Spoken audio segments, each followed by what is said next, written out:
ఎప్పుడైనా అరటి చెట్టు నీరు తాగారా? అలా తాగడం వల్ల రోగశక్తులు కానీ ఏది కానీ ఉండవు. మన కిడ్నీ స్టోన్స్ పడిపోతాయి.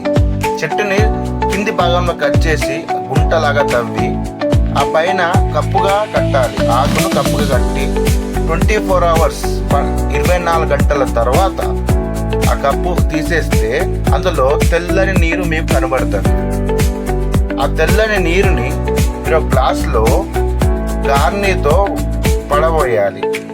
గార్నీతో పడవడం ఎందుకు అంటే అందులో కట్ చేసిన ముక్కలు కానీ ఆ గ్లాస్లో వస్తాయి కనుక ఆ గ్లాస్లో చక్కగా గరిటతోటి ఆ నీరుని తీసుకొని ఆ గ్లాస్లో పడబోసి ఆ నీరుని మనము ఉదయాన్నే పడిగడుపున అంటే టీ కాఫీ కానీ టిఫిన్ కానీ తినకుండా ఉదయాన్నే లేచి ఆ నీరు తాగాలన్నమాట. ఆ నీరు తాగితే మనకు ఏ రోగ నిరోధక శక్తులు కానీ మనకు ఏది రావు. కిడ్నీ స్టోన్స్ పడిపోతాయి. ఇంకా చాలా పోషకాలు